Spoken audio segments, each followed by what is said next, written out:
and welcome to the September 11th, 2023 City Council work session. It is really great to see everybody again and to be back. Even though there's lots of hard issues, it's good to be back together again talking about them. So looking forward to the meeting, and I thank everybody who's joining us in this hybrid meeting format. For work sessions like this one, where there is no opportunity for public comment, those wishing to access the meeting can do so by watching the live stream available on our website, the broadcast on Comcast Channel 21, or by calling into one of the phone numbers listed for this meeting on the public webcast and meeting materials web page. And with that, thank you for joining us. And I call this work session to order, and I will turn it right over to the city manager. Thank you, Mayor. It is good to be back. Feels like we've been gone a long time. In our last work session before you left, we implemented what we called a city manager update, which is an agenda item that might just be an emerging topic or a way to fill in if something drops off your calendar. And it seemed appropriate to come back to that because a lot has happened, or a number of things have happened while you were on break that each of you have asked me about. So I thought it would just be good to start with sort of where we left off and give you an opportunity to ask questions. We're really going to cover three topics today. The first is the Peace Health announcement about closing the University District Hospital. The second is about the M Stadium project. And the third is about City Hall update if we have time. So we have teams here to talk about that. So I will kick it off with the new Peace Health news. So I'm sure everybody's been sort of tracking the news, but I did want to just get us all grounded in kind of what's happening. And what happened is that while we were on break around mid-August, Peace Health announced that, hey, we're going to move forward with asking for permission to close do some things different at University District. And I'm going to walk through what those are. The first one is, so they have several things they're doing there around acute rehab, behavioral health unit, which most people call the Johnson unit, and then their emergency room. And all of these things, I'm not a healthcare expert, are sort of inextricably connected together in ways that if you want to do one without the other, you have to ask for waivers and certifications. But essentially what we've heard from Peace Health is that their inability to staff the emergency room, the amount of loss that they're having each month, is requiring them to consolidate some of their services to be safe. And these are their words, to be safe and to be able to provide what they would consider quality, more efficient services for the community. What that means for us is that sort of with short notice, what seemed as if it would happen in November, the emergency room would close. The inpatient beds would move over to Riverbend, and they're asking for a waiver to keep the behavioral health unit open on site, separate from the emergency room. I think those are sort of the big ones. And when the chief comes up here, he can probably give you more. There's a lot of concerns here that we've heard and that we have. One is, what does it mean to not have a hospital in Eugene? What does it mean to not have an emergency room in Eugene and on this side of the river, especially from emergency preparedness standpoint? What's at risk with the behavioral health unit? What happens if they don't get the waiver? We have some concerns, my concerns growing around what does that mean to the rest of the system? What does it mean for our transport? What does it mean for every Eugenian that calls 911? And so that's why I think, we have immediately, this is not in really any of our regular wheelhouse, but we moved pretty quickly to understand what was happening. Met with Peace Health last week to talk to them about their timeline and to ask them pretty, wholeheartedly, if they would be willing to sort of delay until we could understand what the impacts were for us. I didn't get a super positive response to that. I got the sense that they're in sort of a time crunch. And so we met today actually with Oregon Health Authority to understand kind of what are the decision points, how does this go, to try to communicate to them our concerns about the timeline as well. And again, for me, it's mostly around like, what does this actually mean? So if they close the door on November 30th, which is the date that they've been talking about, December 1st, if they close the door and we are no longer taking our patients, which is about 4,500 a year to University District, and now we're taking them to Riverbend, what does that mean? And I just feel like we're sort of at the very beginning edges, and Chief Caven can give you more about that. what's interesting is all of these things are connected and they have to ask for waivers to keep their certifications. But what's interesting is they don't have to ask for permission to close the whole thing. So what's happening right now is they're working to do what they are calling, how did they describe it? Service retention projects. So they're asking for permission to be able to keep the behavioral health unit open without an emergency room.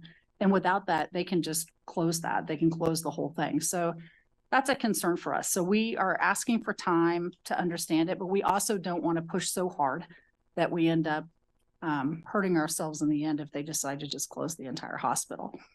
I had a letter given to me today in which they basically say they're asking OHA to agree to a timeline with them, to agree to a timeline to get through all of this by September 20th. And they've basically said, if we don't have a timeline, we may end up closing the doors on the whole thing by the end of the year. So there's a lot at stake here, and we knew you would want to talk about it. And I know you'll have a lot of medical questions that Chief Caven's here. He's done as fast as he can. We're putting together information, but just know, part of what's happening is I'm hearing bits and pieces out in the community about it means this, it means this. And I'm like, that's the whole point. We haven't had time to really plan for what this really means. And with that, I'll just open it up for questions, or if you have more you want to add, you can just jump in. I think probably just open the questions. Okay. A lot of information will have come up. Okay, thank you for that rundown. And I have Randy already in the queue. So take it away, Randy, and then.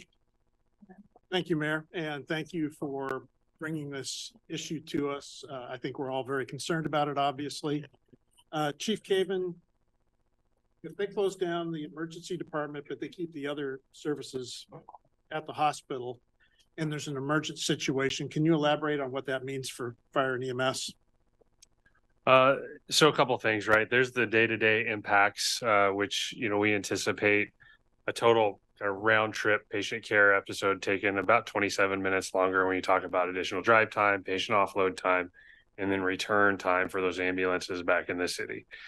When we go to that bigger perspective and you think about what if they vacate and there's no longer an ER there, what that does for us is it limits the flexibility for, say, a mass casualty incident, whether it's a natural disaster like an earthquake, an active shooter, significant incident at the airport, any number of those things. And that emergency room has always been in play as an option for us as a secondary means of those patients that don't require immediate surgical interventions to free up the two other hospitals capable of providing those services. So without those, what we anticipate is kind of a logjam of patient care issues, and in worst case scenario, access issues. We think about loss of our bridges and access across the Willamette River to the north or to the south and the west, where a lot of our residents live. I'm very concerned about that too, and I put in an email to the manager about that. My concerns about a seismic event, and when you consider the vast majority of Lane County lives west of I-5 and or south of the Willamette River, we have numerous bridges, overpasses, underpasses that are each one could potentially be a point of failure. But specifically back to my question, I probably wasn't clear what I was trying to get at.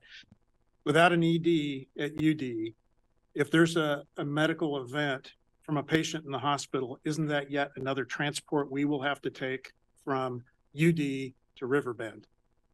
Yeah. And if they say they're operating their rehab or in the behavioral health facility, at that point, then every medical need would ultimately end up being transported. And our private contract partner for non-emergency transports, they take about 1,600 of those for us every year today. Right, but if it's an emergent transport, that still falls to fire. Yes, 100%. Okay. Question for the city manager and really the mayor as well. Have we looked into talking to other hospitals? I mean, we're a community that's bumping up against 180,000 people, and our surrounding areas add even more, including the unincorporated area of River Road and Santa Clara and west of town. All these areas are growing. And this seems to me like we would have hospitals that might be interested in locating here. I mean, Corvallis supports a very nice hospital with a population a little over 50,000 and surrounding areas. Several people have brought that up. It's really my focus over the last couple of weeks has been around what does it mean for us? What are the impacts to our system? And it hasn't been reaching out to new hospitals, trying to figure out who might want to come. I did ask today whether, it's hard to understand. So if Peace Health does close the hospital, I did ask, like, could their certificate of need sort of flip to somebody else?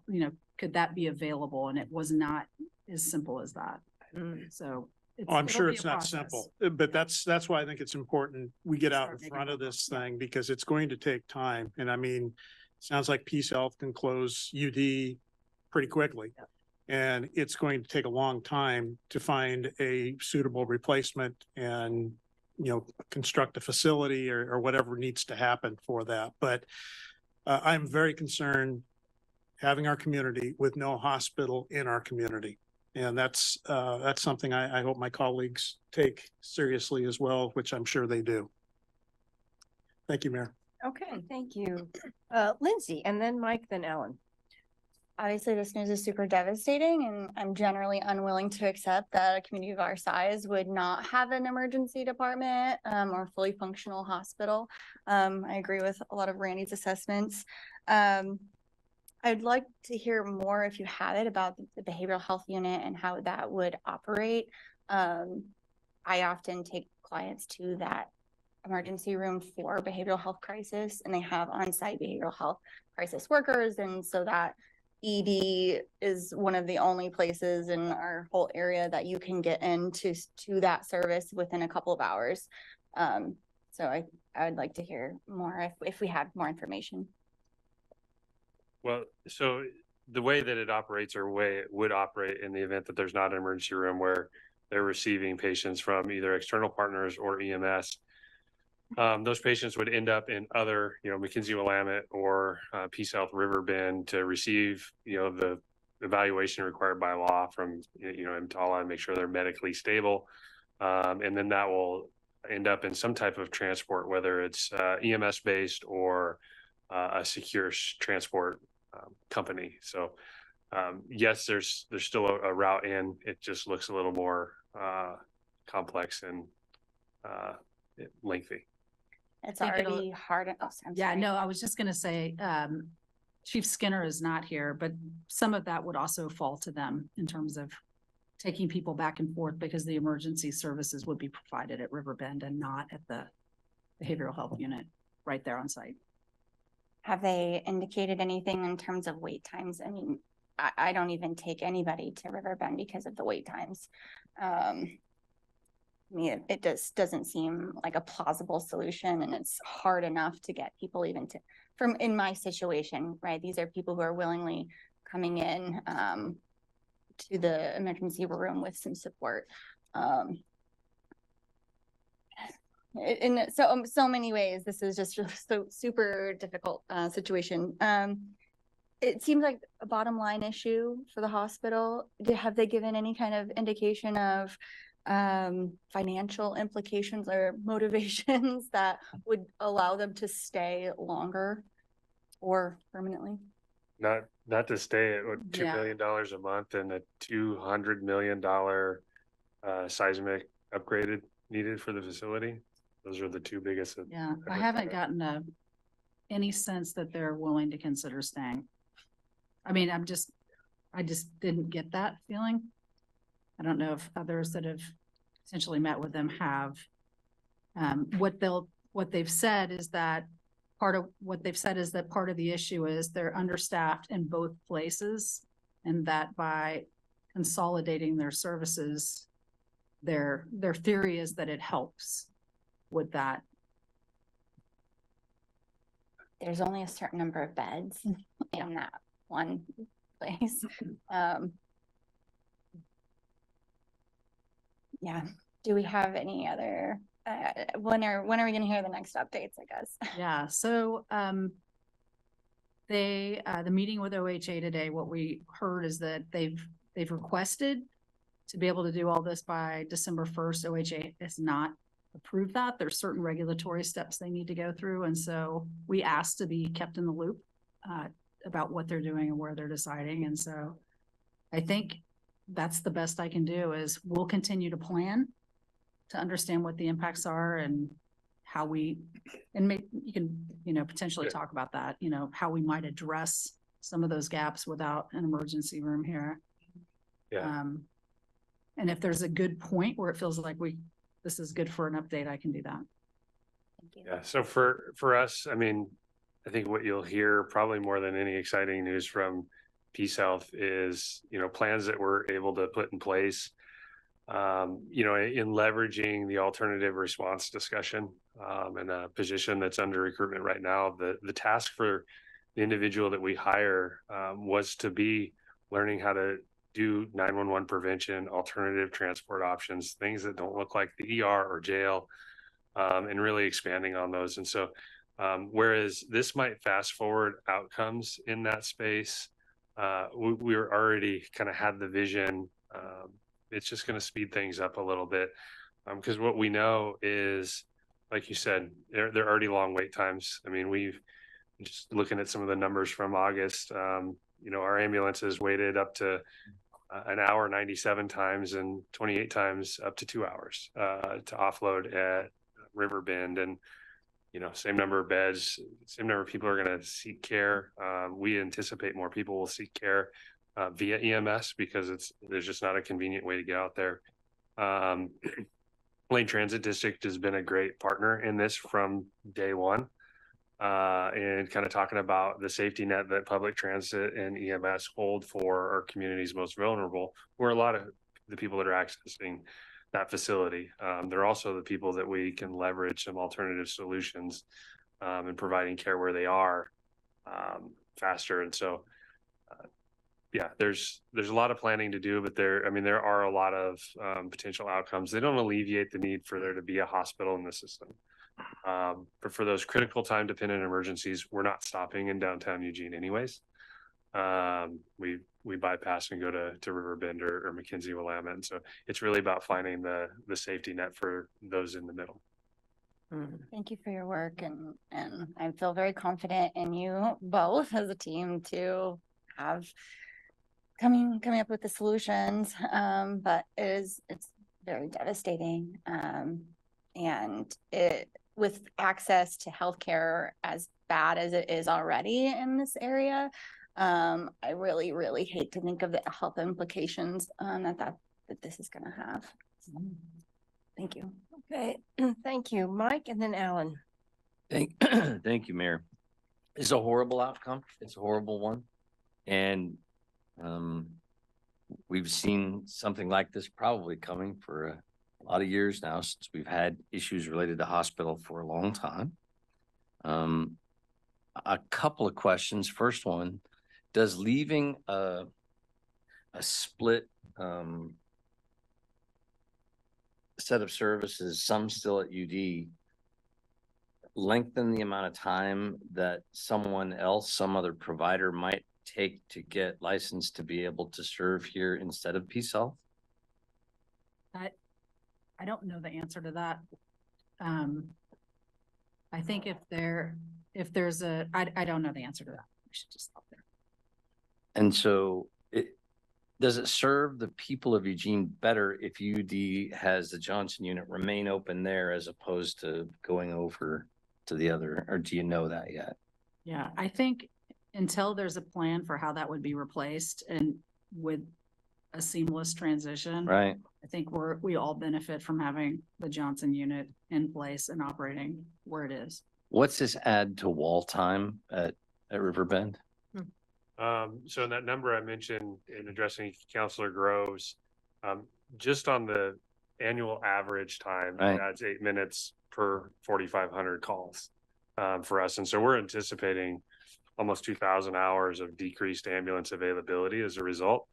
And that doesn't take into, any forecasting of it'll be this much longer because of these beds. We believe that to be true, but right now that's just an assumption. What do we have in the way of assets at our disposal to help make this better or negotiate better with Peace Health in the realms of working with the county for both OHA and the things that you've discussed when you met today, and also the ASA authority? Isn't that strictly with the commissioners?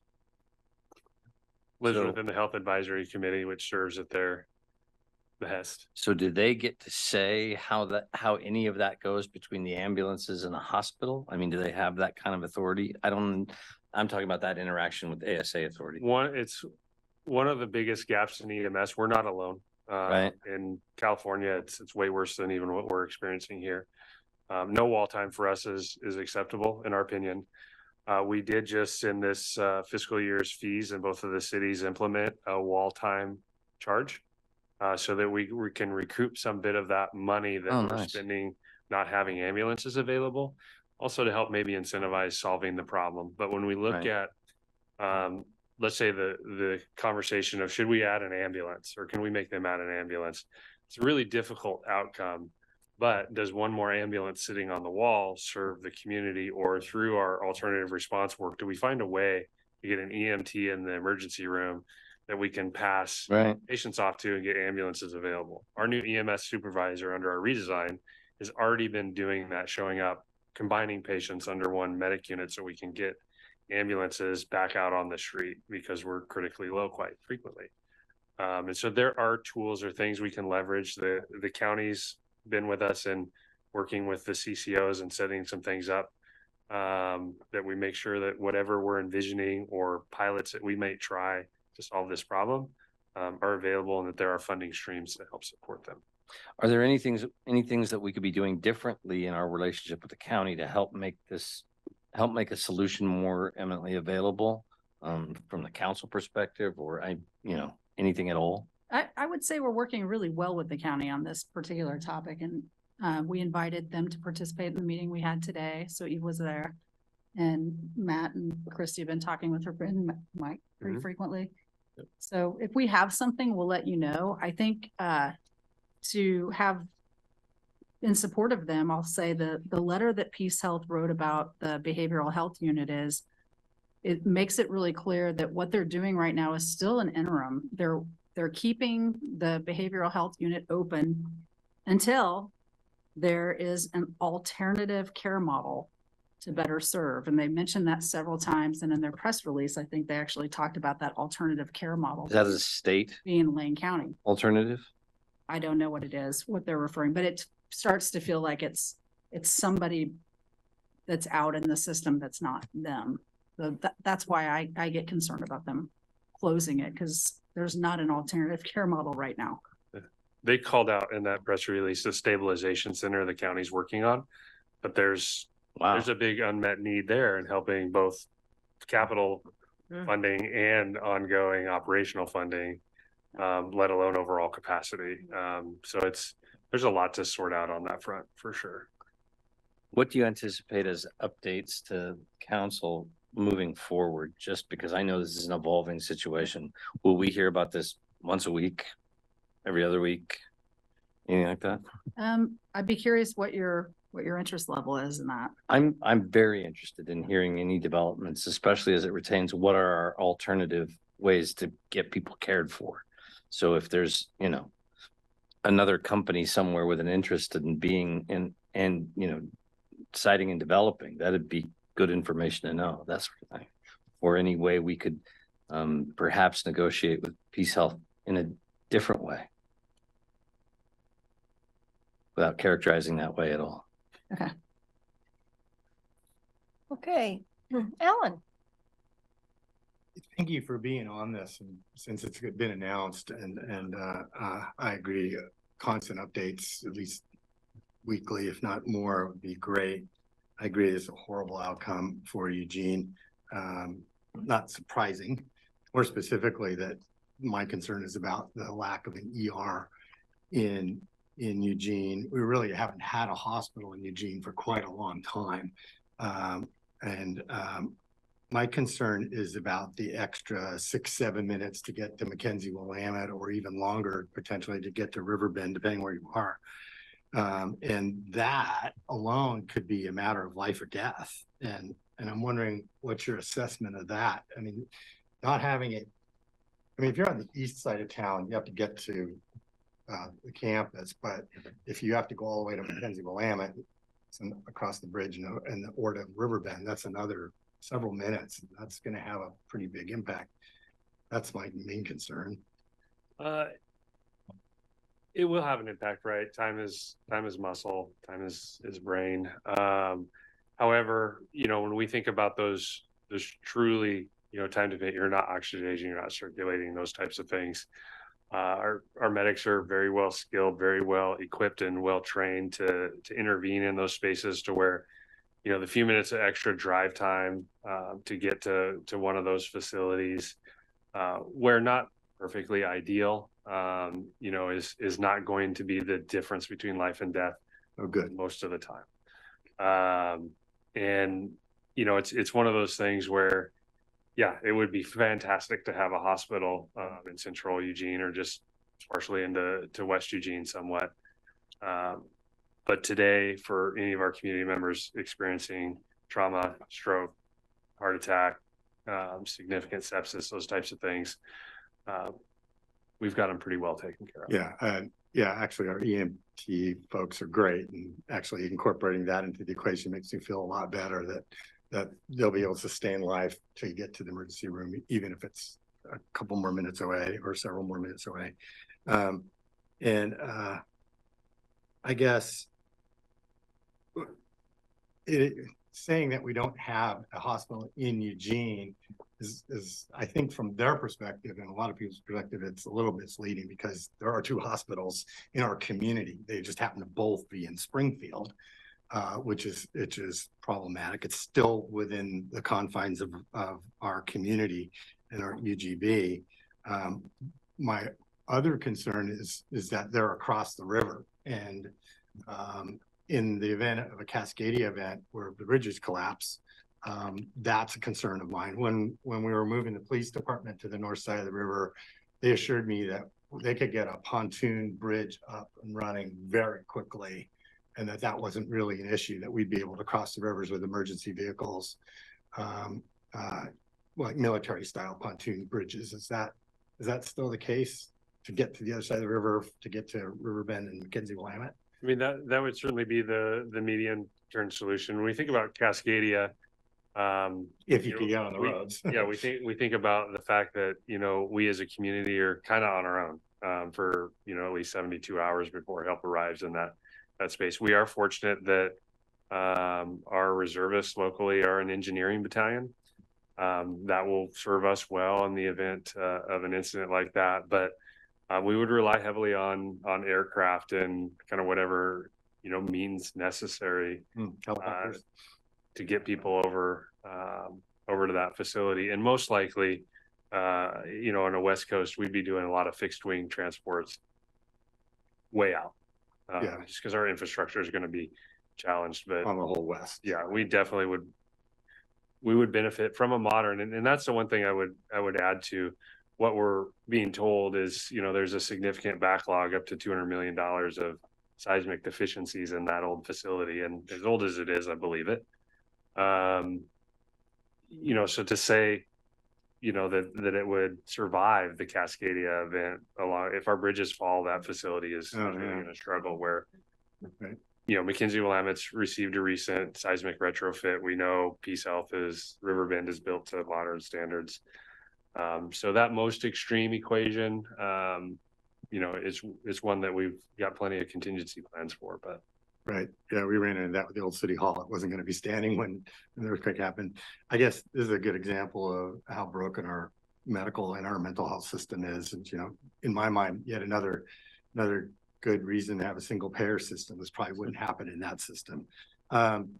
Getting another hospital here is not a simple answer. I mean, staffing concerns, $2 million a month, seismic upgrades. I mean, makes sense. How do you make sense of or make a case for an economic case for another hospital to come here and do that, especially when there's two hospitals just across the river? That's a tough sell, I think. I've never been in the hospital recruitment business, so this is all stuff we're learning. sort of on the fly. Can, Alan, you're out of time. oh, it's one quick question. Can OHA or the whatever board it is deny them from closing the ER? They can deny their waiver and then they will likely close the whole thing down. But it wouldn't prevent the closure. No. Right, Greg, you're up. And then Emily, then Matt. So in addition to services being curtailed or limited for the city as a whole, what has been the reaction of the University of Oregon since it's juxtaposed to, the University District Hospital? And what are their plans? And are we coordinating with them in terms of the number of students that they have to, students and employees that are, relying upon that wing of the hospital for emergency services? I'm not sure who talked to them potentially when I was gone. I did talk to The clinic. one of my town gown connection last week around this, and they're sort of in the same place we are. I think they're planning for what does this really mean? What gets picked up by their health center? How does transport work into it? How does LTD work into it? They have concerns about their students and about the emergency care. They also have concerns being an immediate neighbor of the property, and what does that mean for that property? What does it mean for all the people that are going there that now don't have a place to go? So they're sort of in active planning mode as well. Okay. And a while back, there was some conversation about Kaiser possibly coming into this area with another alternative hospital care unit. And I know that Oregon Medical Group and a number of the other, a few of the other groups that are around have been losing staff and losing doctors. And we've been losing capacity in this area for quite some time now. Has there been any conversation, discussion about Kaiser or even another provider being interested in coming into this area? I think there's definitely people talking about that. I don't know who's sort of the lead on, okay, now we go out and make that connection. Well, wouldn't that be the county though? They are talking about that. Eve mentioned it today. Okay. All right. I guess all I've got for the moment. Okay, thank you. Emily and then Matt. Thank you. I'm afraid I don't have very many questions, just some comments. I think this is devastating. It makes my heart beat too fast. I think it's really scary. I have a lot of people downtown who unfortunately have to go to the University District. They're not necessarily life-threatening, but they're urgent. And to not have that there, I wonder how many of them just won't get there. And if they go to Riverbend and survive the wait time, they're often just put out at Riverbend. And that seems especially cruel. These aren't people with cars or even bus fare. So I'm really concerned about this closure, not just for emergencies, but for lower acuity things that we have quite a bit of. So it sounds like not the 4,500 patients that go to University District a year are not that many of them are super life threatening because you take them to the other hospitals anyway. And that 4,500 is only the patients we bring in. They surface around 35,000 there per year. And what we do see is a number of transports for people who show up there in their private vehicles or walk in having heart attacks, having been shot, stabbed, you name it. And those do result in emergency 911 calls for transport. Right. I'm concerned that although I'm hearing that probably the most urgent things will get to an emergency room, that some things are so immediately life-threatening that another 10 minutes you could die that fast. So I believe in our EMTs and our paramedics, but I just wonder how many people will die because this is closed. And I think that's a real question. If we can get another hospital, I will say that a whole bunch of years ago, we were looking at the fairgrounds as a place to put one, coming up to another topic. I know you're working really hard. I know everybody's concerned. And I just think it's horrifying. I don't know what we can possibly do.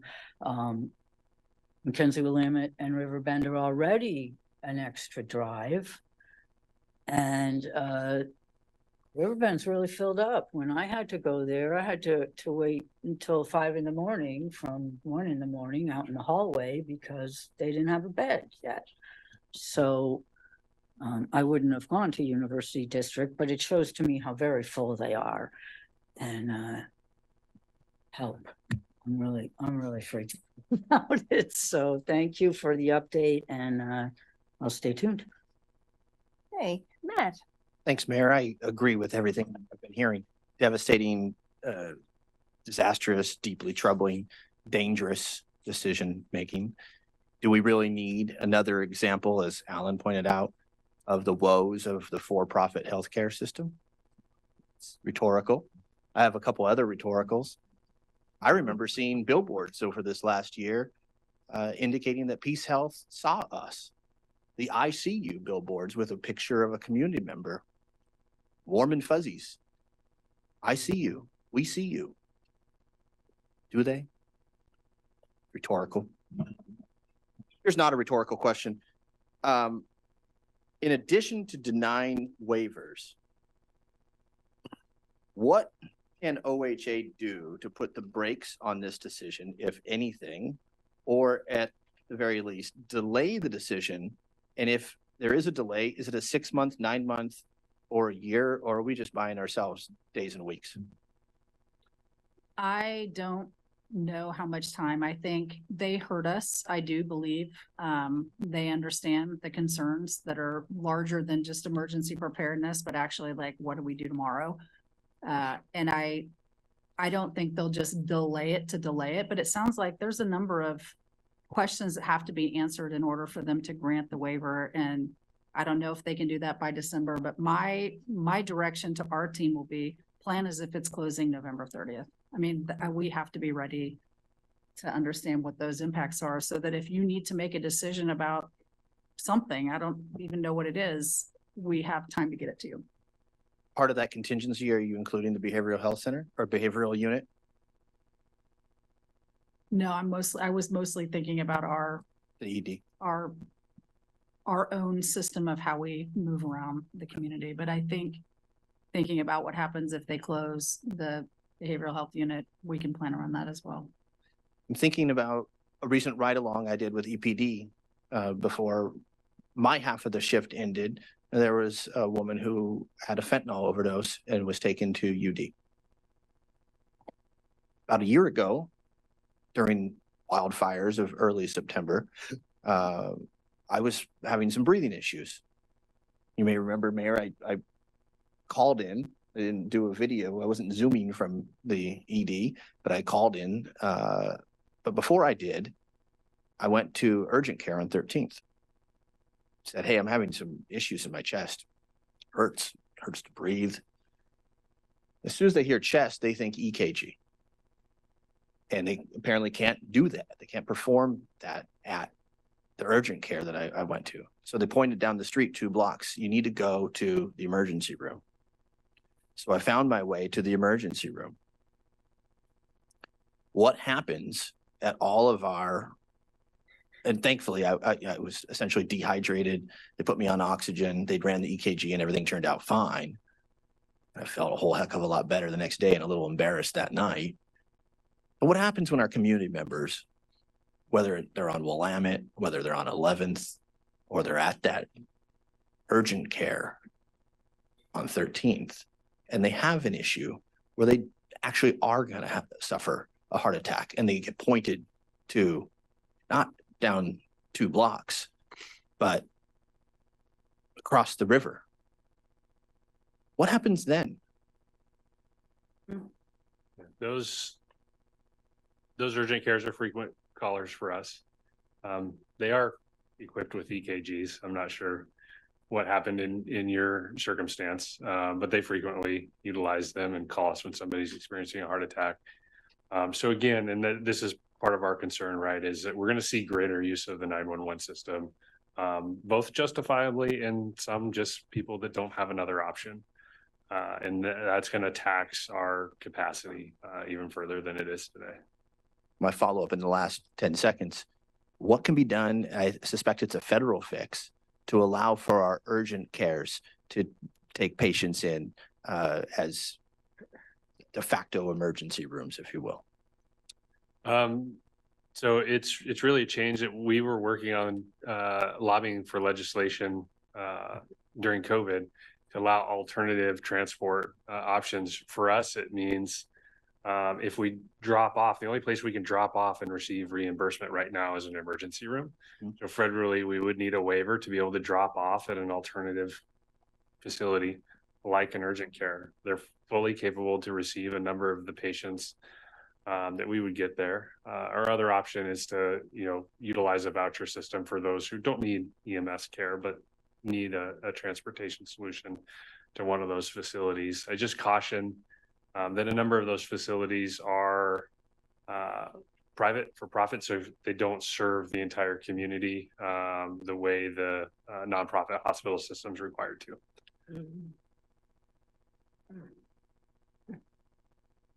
Okay, thank you. Randy, you want a second round? Just a short one.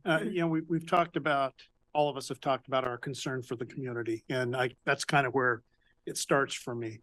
I also want to say I'm concerned about our employees, especially our firefighters that are going to be adversely impacted by this.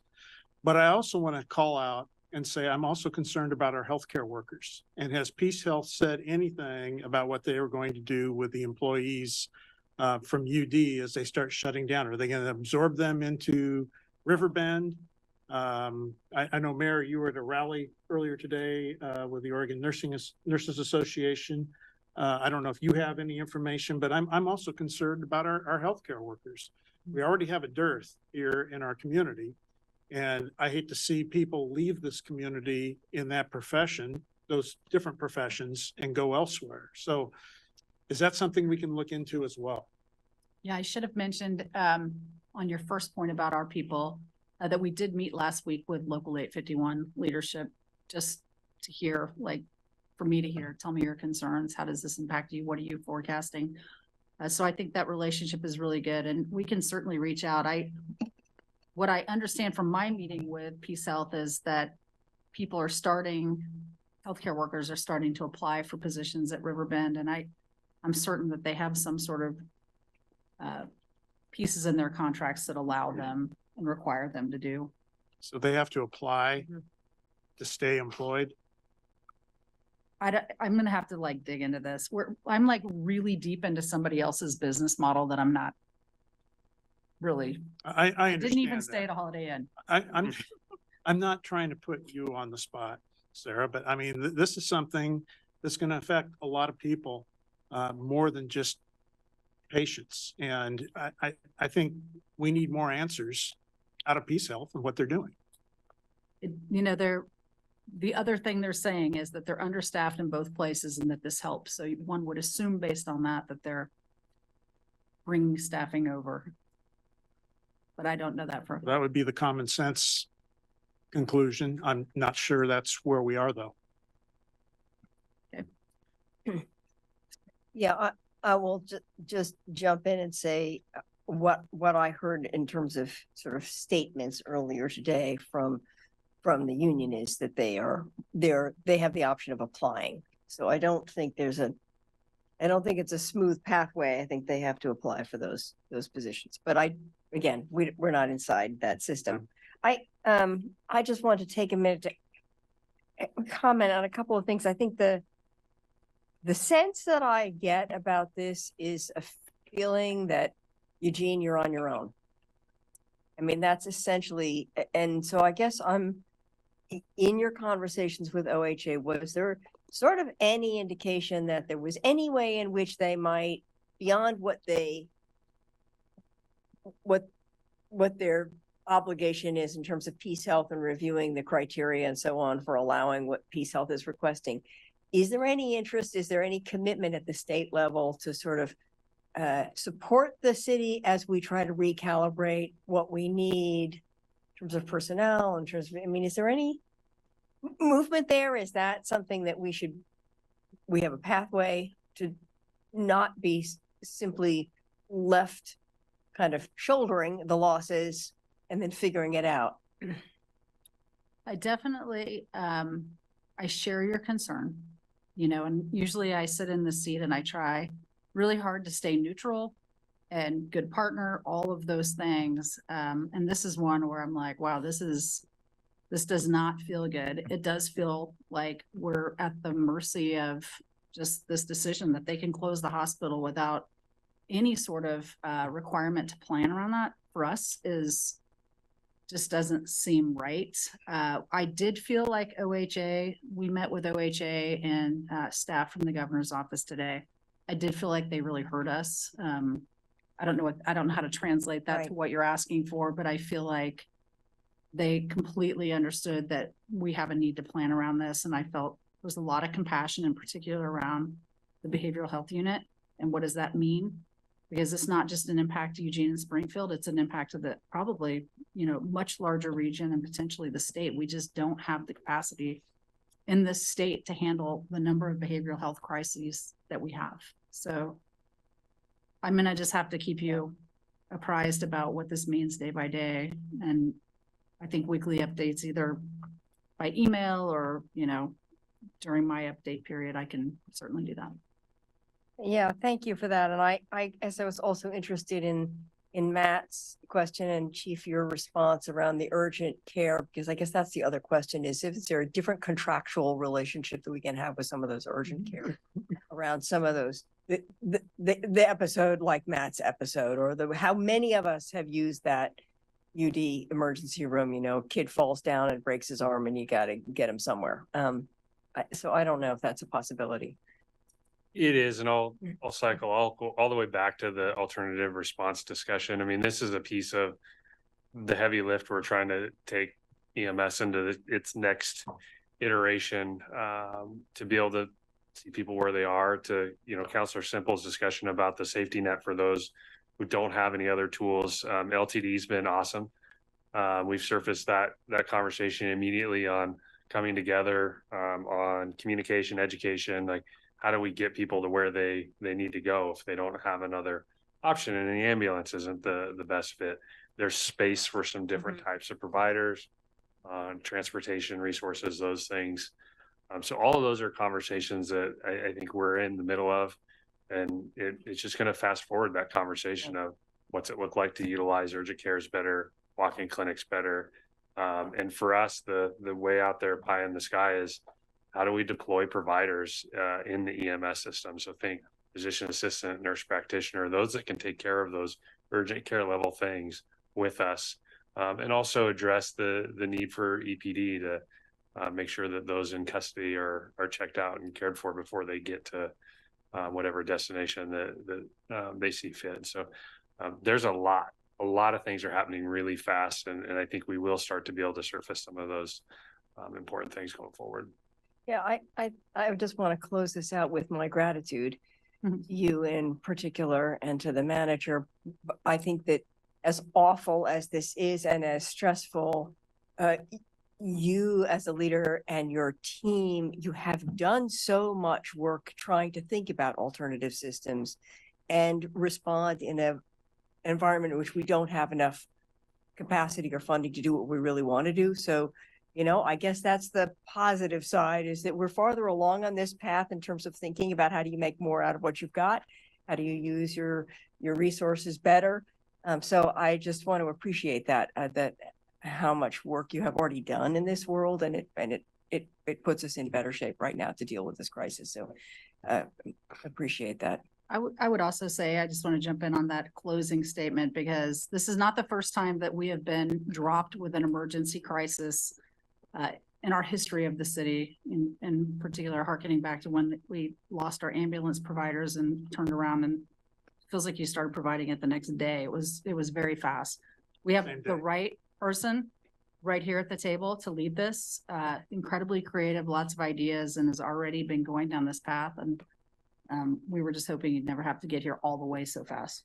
Right, It right. seems fast. Thank you. Did you want to say one thing, Emily? Yeah, thank you very much. Are we talking to Mackenzie Willamette? What's their capacity, as we have less at Riverbend? In some ways, they're closer to parts of us, you know, and what about West Eugene? They're really far away. So are we talking with Mackenzie Willamette? Can we? Is there anything they can do to help us? McKinsey Willamette is part of the discussion, but their capacity is not great. It's Riverbend or worse in some cases. We have ambulances arrive at 8 a.m, told that they're not going anywhere until they get more nurses on at 11. And so we don't really see an opportunity right there for profit hospital for them to add without any experience-based factors driving that staffing addition. Is going to be somewhat difficult there, but they're equally as concerned for the healthcare system as a whole as we are. Thank you. I hear there might be some people they could hire at the university district. Although McKinsey Willamette did just invest a whole boatload of money into that facility, so it's significantly different than it was just a couple of years ago. Lindsay, did you want one more quick moment? Just a super Quick comment that while the Behavioral Health Stabilization Center is an exciting addition to our behavioral health system in our community, or will be, it's absolutely not going to be a replacement for inpatient psychiatric hospitalization that our community needs. So I hope that we can just keep that in mind as we move forward, and that the behavioral health unit is very, very important. So thank you for doing everything to prevent its closure. I appreciate that. Thanks. Thank you. I think that wraps this conversation up, and we'll make a. You only climbed 12 million stairs today. All right, manager, Video get that back to you. proves it. All right, the other project I know a bunch of you want to talk about is the M's, and so I will just give you an update on what happened while you were gone, which is, in addition to you receiving a lot of emails around the stadium, the Board of County Commissioners had a meeting on August 29th. They're not on the same break schedule you are. And the intent of that meeting was to determine sort of, are they going forward or not? And so they revisited, I didn't watch the whole meeting, but they revisited the gap. They still have a $43 million gap. And essentially what they did in that meeting was vote to continue their contract with their consultant for another 6 months in case more funding comes to the table and they want to move it forward. But essentially have said the project's on pause until there's more capital funding available. Their current gap is exactly the same as it was the last time we met. It's a $43 million gap. They have continued to hope that the city of Eugene can come forward with $15 million. I have asked several times how that number came to be. And we're sort of in the same spot we were before. So when you went on break, I talked to you about all of the things we have going on, you know, essentially. And what I've talked to the M's about every time is we don't have $15 million to be able to contribute to this project. You would need to generate, the project would need to generate additional revenue to make that happen.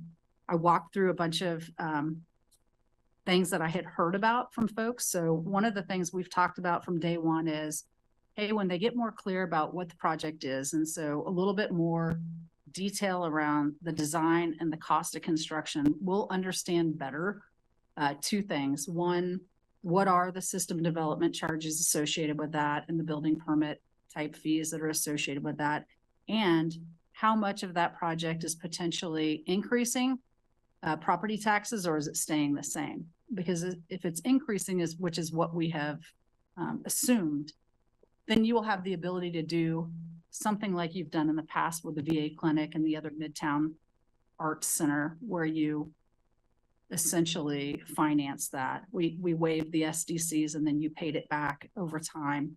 through property tax increases. We just take that property tax and we drop it in and pay it back. So that's still on the table, but we don't know yet. Is that a $2 million item, a $1 million item? What kind of funding, what kind of property taxes would support that? But that's always been on the table. So the city of Eugene will contribute to the project. So the other piece that we talked about the last time I saw you is, you know, other ways that funding could be generated. And all of them have concerns. And so I don't want to be the total buzzkill, but the transient lodging tax, and I'm not proposing any of these as being a good idea, because I heard a lot from our last meeting, as I know others did. When we start brainstorming, people get nervous about taxes and fees. But currently what the county did was they increased the transient lodging tax across the county 2 points, which generates what they've talked about for this project being 35 million, which is 1.5. So one option could be, you know, the county could raise it higher. I'm saying these are options. I'm not saying they're good options. Or the city of Eugene could raise it just within the city of Eugene. I expressed some concerns about that when we met the last time, because it's they're already getting the 2 points that everybody else is, and it would make us, I think, the highest transient lodging tax in the state. And we would be higher than every surrounding area. It really puts our Eugene hoteliers at a disadvantage. But that would generate some revenue. It would be potentially, if you did that within the city, you would be essentially saying, this is all we're doing with TLT for the next 20 years. So you would need to consider, you know, what are the other implications to that if you ever want to, you know, that's what funds the whole center and a lot of our other facilities. We talked about the potential for a voter approved bond.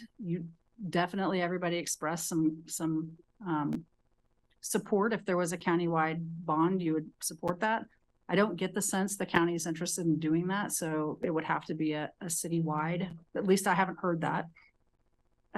Any associated fees with the project, and this is where we got into conversation, you know, if there were fees that were generated through parking or concessions, all of those could actually back potentially some type of a revenue bond, but without knowing how the county is planning to pay for the operations and maintenance of the facility, it's hard for me to imagine that that's not being already calculated in to their equation, but it would have to be something. There has to be a way to generate the 15 million, because we don't have it sitting in an account.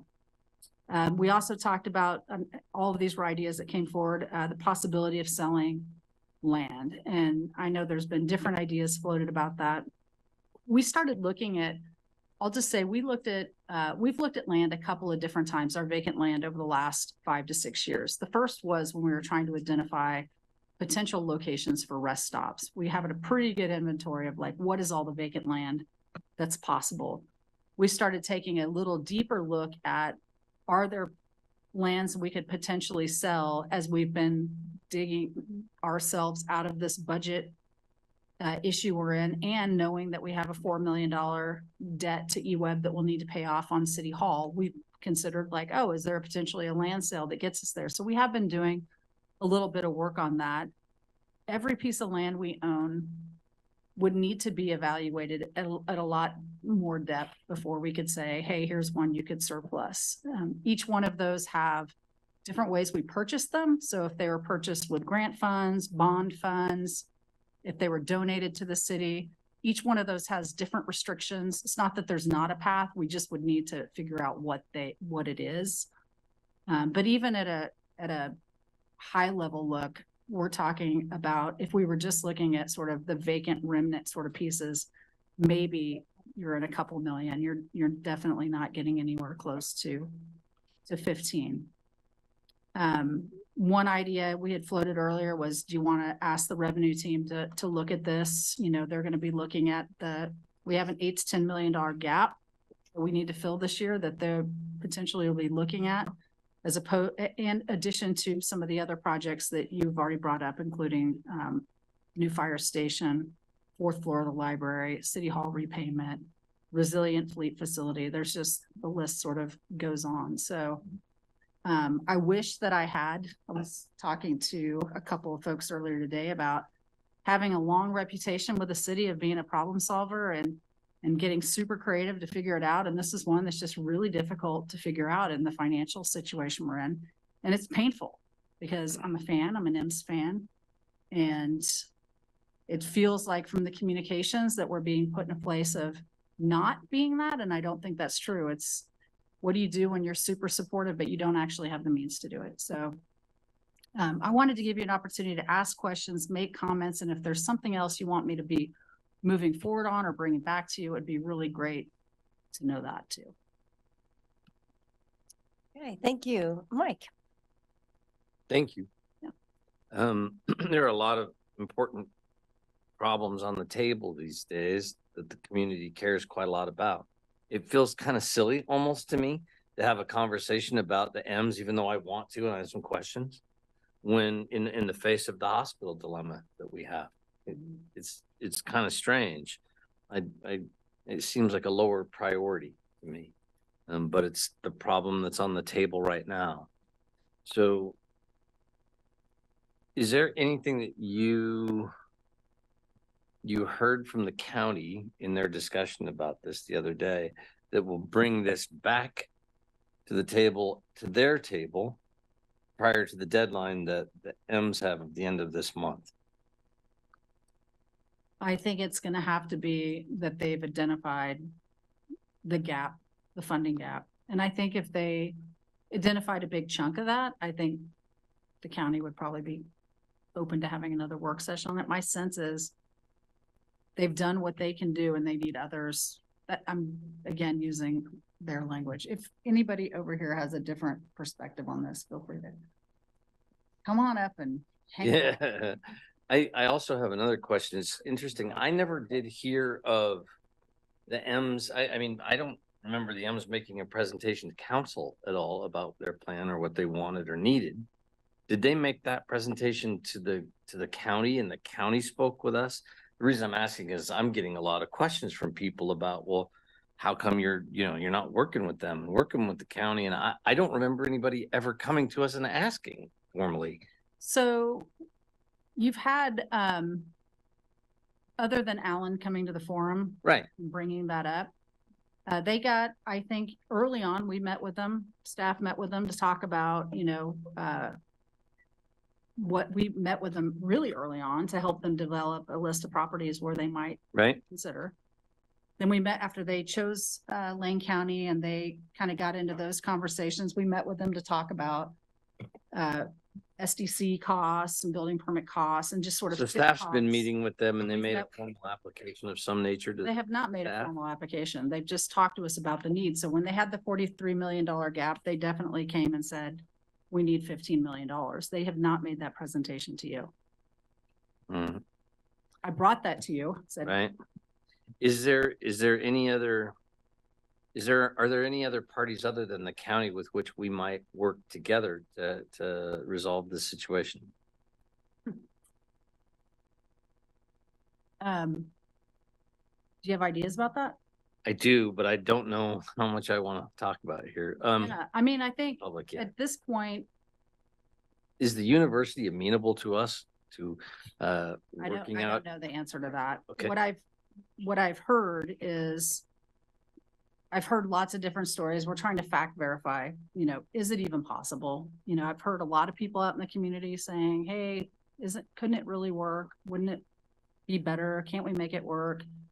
But I don't know if it's even possible based on all the different, again, this is sort of like Peace Health. I'm hearing bits and pieces because we haven't been deep in this project. Mm. But it'd be great if there was another solution that we could work on. I wish I had other questions, but thank you very much. Okay, Randy. Thank you, Mayor. Thank you, Sarah, for the update. I recognize it's difficult to come up with a specific number when we're dealing with so many plug numbers in the budget and not knowing, okay, is that really going to be enough or is it too much? What I was really hoping to see, though, was kind of a menu of just different options of what would get us however far we could get, a closer number on SDCs and permitting. I'm also wondering, because to me, if we're able to contribute, it's going to be bits and pieces. There is no lump sum of money somewhere. I agree with what I've heard, and I've shared with Alan that I just don't see general fund dollars being available for this when there's so many holes elsewhere in the city. But are there other things? And I had asked about land, which you brought up. Another question I had, if the UVO land swap ever goes through, there's supposed to be $1 million in community benefit, which I know is intended to be somewhere around the Alton Baker Park area. But would that be a potential source just to add into the pot? I believe that Denny can fact verify this, but I believe that what was agreed to with the $1 million was mostly that it was something we would work with the university to identify. And I can't remember if the document actually says specific to Alton Baker or if we would work together.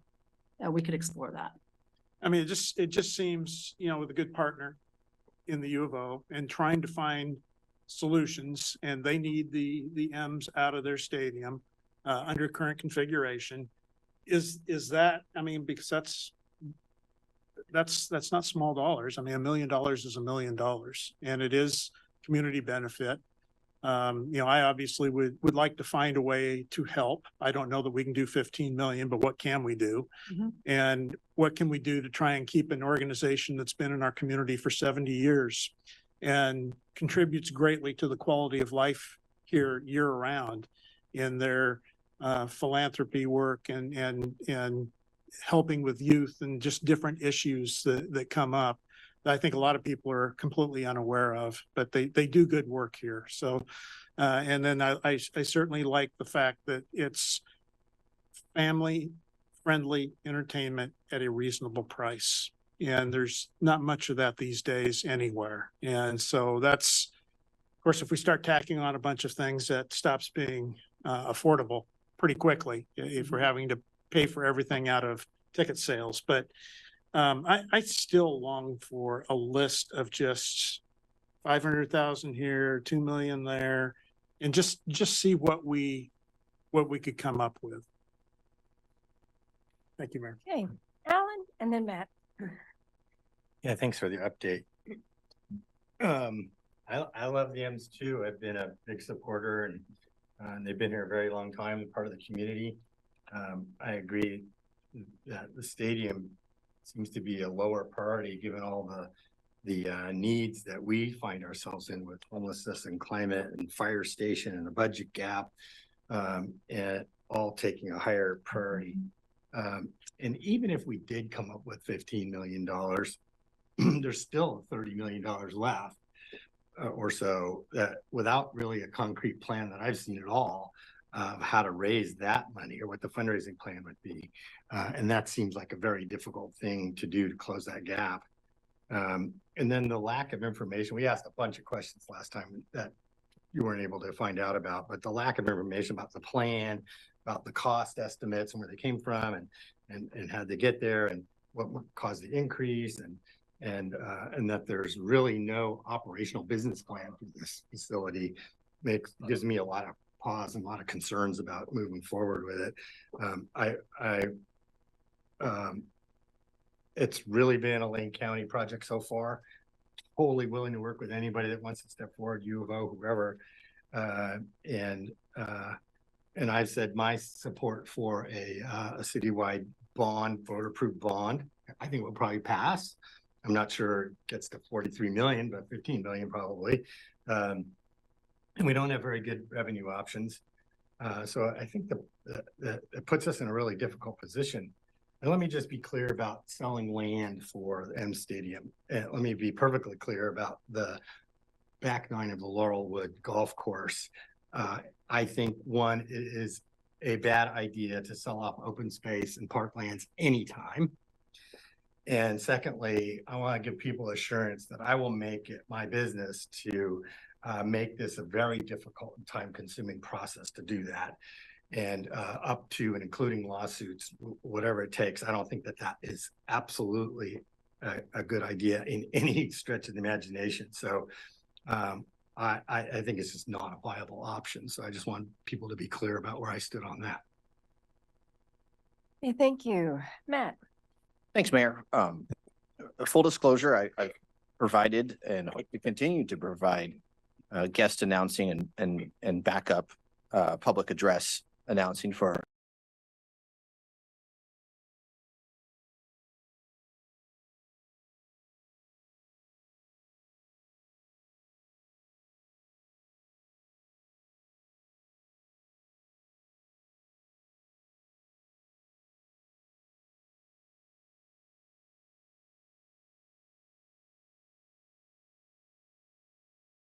to the community, whether it be concerts or I know kids sports has a facility obviously at the old Civic Stadium, but youth activities, etc.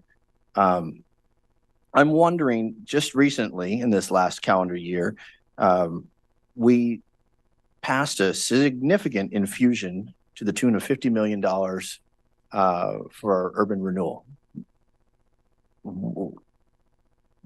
Can we, considering a potential multi-use complex at the fairgrounds as far away from Cafe Soraya and Berg's ski shop as the University District Hospital is from the University of Oregon, stone's throw, can we just surgically extend the University District?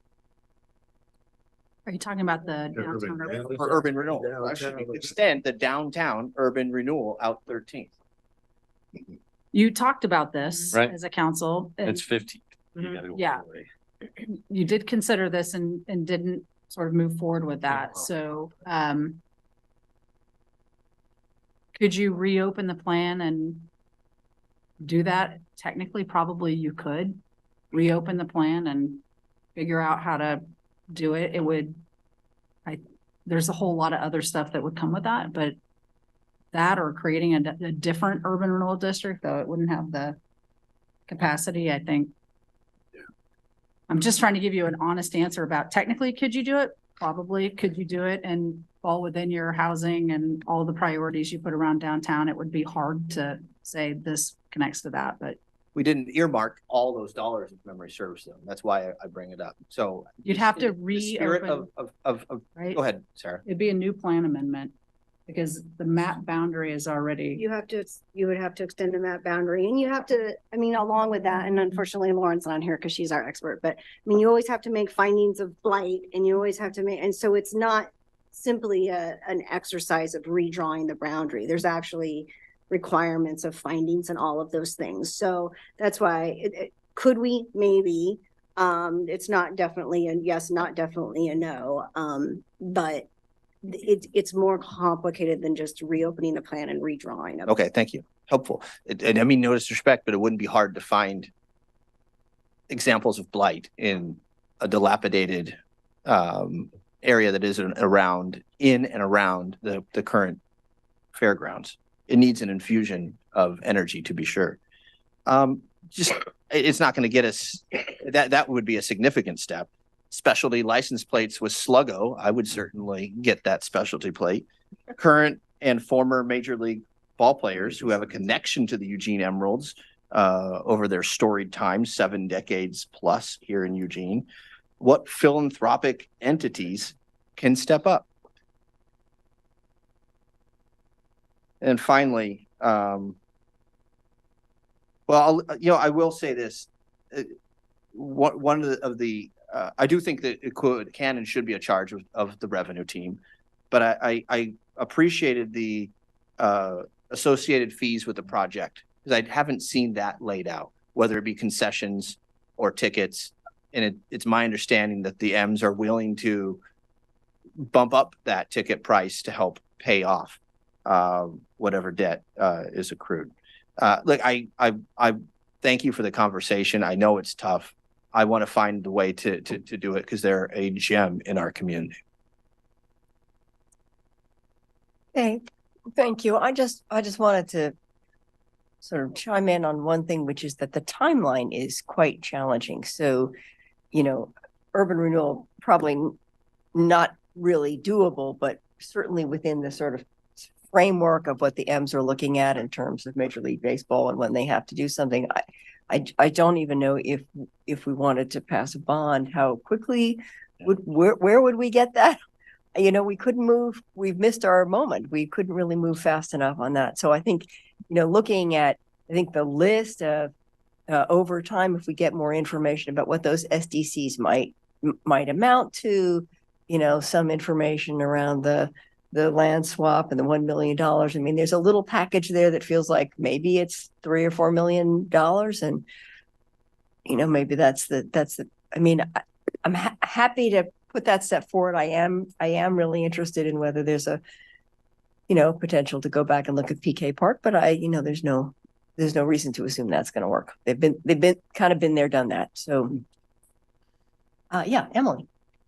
Have we asked the M's where they think we should find this money? I mean, because a lot of people are writing to us, please save, please save. But people are not writing to me saying, I'll give up a fire engine, you know, shut the library 2 days a week or anything like that. So it's not coming from the public of where they think we have this magic money.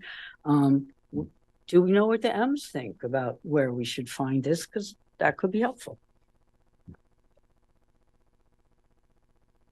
Okay, I don't know whether we're giving you any more insights for the next steps, but yeah, Matt. It'll be 30 seconds, Mayor. I mentioned this to Chief Caven earlier. It feels like we're the Spider-Man meme. You know, where Spider-Man is pointing to Spider-Man, who's pointing to Spider-Man, who's pointing to Spider-Man. And it's like the county, the county, the M's, and the city were all kind of pointing as Spider-Man. And I want to submit that the Major League Baseball timelines are radically out of whack. Yeah, they're arbitrary at best, exactly. So we need time. Moreover, I see a real opportunity. There's a new administration at the university. I thank colleagues for bringing this up. There's a new administration. So with a new sheriff in town, we had a chance to meet President Schultz the other night. He was rather engaging. Made the most compelling case I can think of to date about the Big 12 or Big 10, about the university's exodus from the Pac-12 to the Big 10.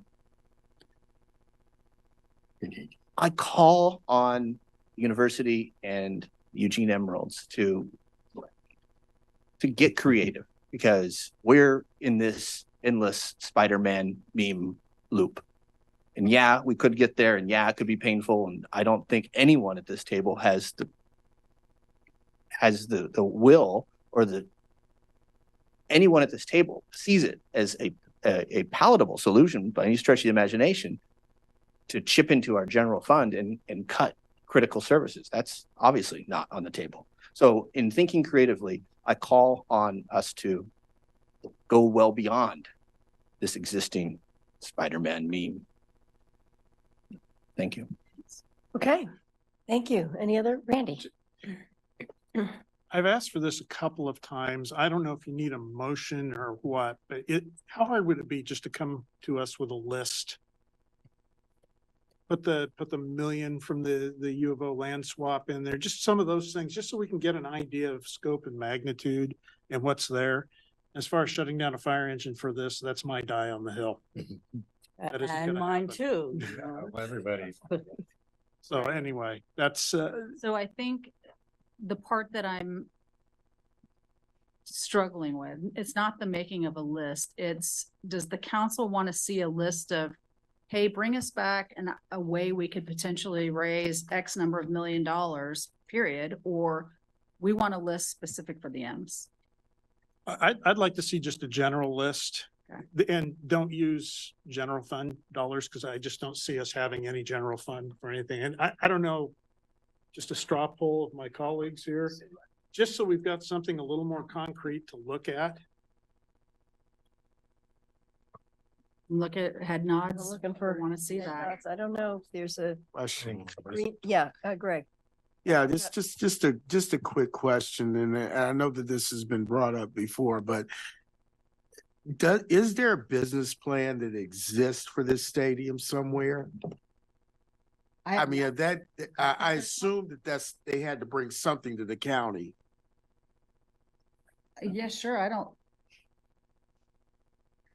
And if it does exist, can't we, as a public entity, can we see it? Because, they're asking for public money. So, I think this came out publicly in the county Mayor, commissioner Jason meetings, Jennifer. but I did. they've been, discussing with the county, the operation plan for the stadium. And I think why we haven't been a part of that, because it's not a city-owned stadium, it's a county-owned stadium. And so, I think there's two things that are important with that. One is really they needed to identify all of the funding sources, that this is actually a stadium that they could build before they get too far down the road on how to operate it. So the county was pretty clear that they're going to scope out the feasibility of building the stadium, and the operations is kind of part of the discussion, but they haven't really gotten too far down the road on the operation. But what was discussed generally at the county commissioner meeting the other day was that the M's would take responsibility for operating the facility, maintenance of the facility kind of on a daily basis. And then they would also be responsible, take the lead for programming the use of the facility off season. So community events and music and whatever, that the M's would take the lead in that aspect of it. And if we wanted to do like city sponsored music and all those kinds of things, we would have this kind of triangular agreement that we would have to work with the county and the M's and all of that. So that's my general understanding of where the conversations are. And then they've talked about, ticket tax ideas, revenue sharing for those events with the county, potentially parking revenue sharing and all that. But I don't have any detail or business plan as to exactly where those dollars are and all that. That hasn't been shared with us. So we don't have any hard numbers to deal with.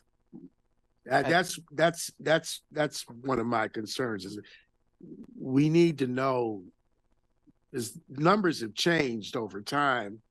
I believe the first amount was something around $43 million. And now we're talking somewhere in the neighborhood of $90 to $100 million for the whole facility. Mhm. So, I mean, if we're going to spend, if we could spend, and I know that we can't, we don't have the money right now in hand, $15 million, we need to be accountable to the taxpayers. And I think that would require a lot more information than what we have right now. And in addition to the county, you're basically asking us to be a partner too. So partners share business plans. At least that's what I've been told. Hey, Jennifer. Yeah, thank you. So I was going to comment on what Randy asked, but I also want to back up what Greg is saying in that, and this is certainly not your fault at all, Sarah or staff's, but the amount of information and the way it has been conveyed to us for such a high amount of money feels very unacceptable to me, that we're in this position. With, like Greg said, no business plan, a very loose ask that feels not official at all. And yet the community feels like this is an official process, and we're just not in a position to be making a $15 million decision at all with the information, the way it has been given to us, I guess is my, the way I feel about it. I think the way you highlighted, Sarah, around Randy's request for a list is kind of the way I feel about it. I don't want us to pretend that money that is available, whether it's from selling something or doing something in a different way or cutting a service, that spending on it on the county stadium idea is the only way that money could be utilized. I would be uncomfortable with that list coming to us in an M's in a conversation that was just about the M's, as if this is the only way we can use it. Because there are many other ways in the community where people are really crying out for more funding, and this is not in a vacuum, right? So I'm happy with the list coming forward as long as it's part of a larger funding conversation about all the other things that we're trying to accomplish here in Eugene over the next years.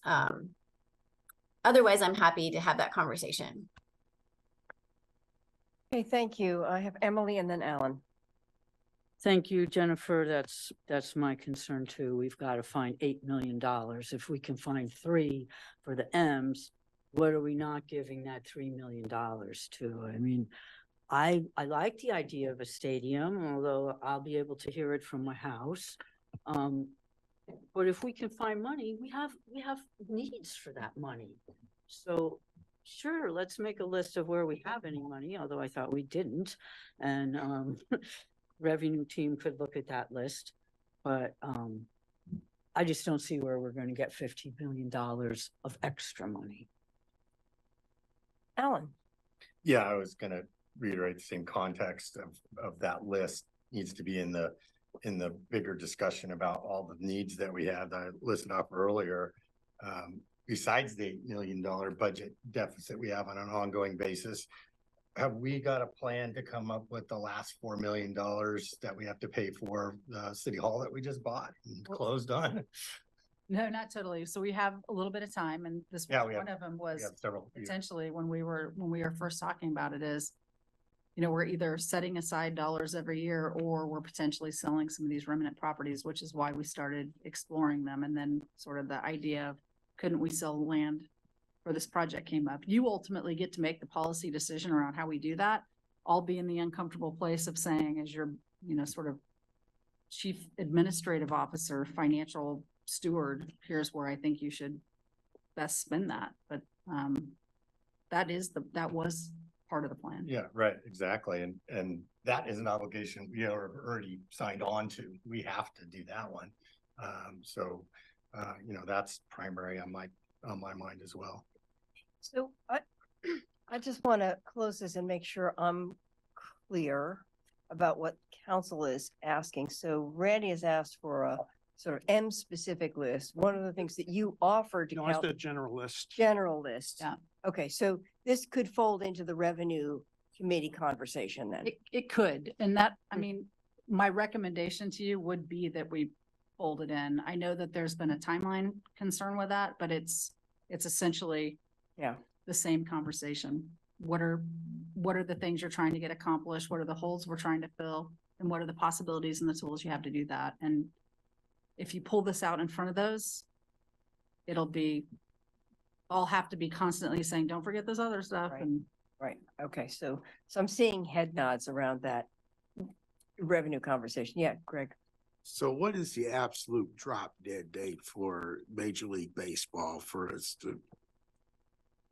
Is that is it, this month or? My understanding is that there is a September 30th deadline for the team ownership to come up with a plan. That doesn't mean they have to start construction but they have to be able to demonstrate that they have a plan. And that's consistent with, there was an article in the paper today in the Oregonian about the Hillsborough Hops.